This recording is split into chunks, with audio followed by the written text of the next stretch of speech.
করছি। আমরা তোমার পক্ষ থেকে এখানে আমরা একটি উপস্থাপনাও করেছি, তারপরে এটা যেটাও আপনাদের কাছে দেয়া হয়েছে লিখিত বক্তব্য, ওর মধ্যে আরেকটু সমৃদ্ধ হয়েছে। আমরা বিশেষ করে উপস্থাপনা করেছেন আর যারা কথাবার্তা বলেছেন সবার কাছ থেকে আমরা সমৃদ্ধ হয়েছে। আমি বিশেষ করে নতুন করে মনে হলো যে শৈশবে ফিরে গেছি। আমি তো বৃহত্তর সিলেটেরই একজন, নানার বাড়ি, দাদার বাড়ি, শ্বশুর বাড়ি, নানার বাড়ি, এদিক ওদিক সব হাওর এলাকায়। কাজেই এখানে আমার একটি স্টেকও আছে বলতে পারি।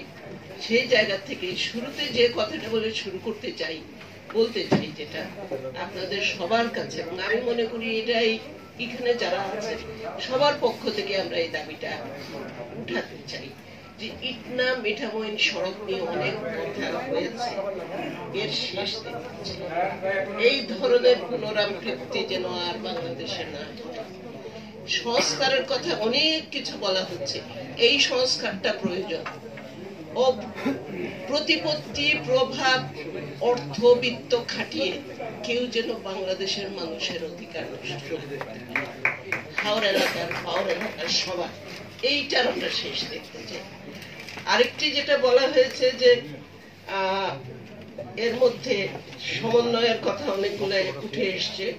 একটা সময় আমরা শুনতাম যে জাল যার জলা তার, কিন্তু এখন জালই তো প্রতিপত্তি আলা লোকের দখলে, অবৈধদের দখলে। সেই জায়গায় আমাদের আসলে মাননীয় উপদেষ্টার কথার সাথে আমাদের একাত্মতা ঘোষণা করেই বলছে ইজারা প্রথা বাতিল করা। আপনারাও সবাই বলেছেন এখানে যে ইস্যুগুলো মানে ওইভাবে আসেনি। আমি বলবো যে নারীর ইস্যুটা, নিরাপত্তাহীনতা, তার শিক্ষা, তার স্বাস্থ্য, এগুলো নিরাপত্তাহীনতা আমরা খবরও রাখি না। গ্রামে গঞ্জে, হাওরে বাওরে আরো কোনো আসিয়া আছে কিনা আমরা কিন্তু খবরও জানি না। সেই জায়গাগুলোও কিন্তু আমাদের একটু চিন্তা করতে হবে।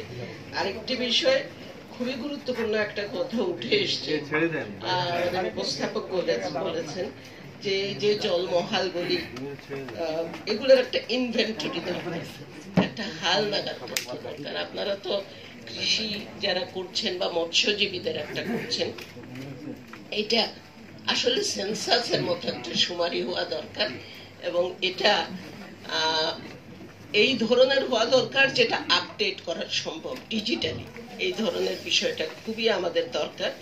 আরেকটি বিষয় যেটা উঠে এসছে, আমি আপনাদের কথাগুলো রিপিট করছি, আমাদের পক্ষ থেকে যেটা উপস্থাপন করা হয়েছে ধরার পক্ষ থেকে, সেখানে আমি মাননীয় উপদেষ্টাকে একটু অনুরোধ করব যে সোশ্যাল সেফটি নেট প্রোগ্রামের আওতায় এই যে ভিজিএফ যেটা আছে সেটা উপবৃত্তিটাও যদি ওই এলাকার দেয়া যায়, বিশেষ করে এই যে লিন সিজনে তাদের জন্য এটা দেওয়ার ব্যবস্থা করা। মাতৃত্বকালীন ভাতাটা ওখানে যেন সবাই পায়, ওই হাওর এলাকার, এটা দেখতে হবে। কারণ তাদের এই যে আপা দিদি যেটা বললেন, তারা নিজেরাই করছেন, কিন্তু তাদেরকে সহায়তা করার জন্য রাষ্ট্রীয় সহায়তাটা খুবই দরকার। বাজেট আসছে, আমি একটু অনুরোধ করব আপনিও যদি এদিকে একটু দৃষ্টি দেন যে সোশ্যাল সেফটি নেট প্রোগ্রামের আওতায়। আরেকটি বিষয় যেটা উঠে এসছে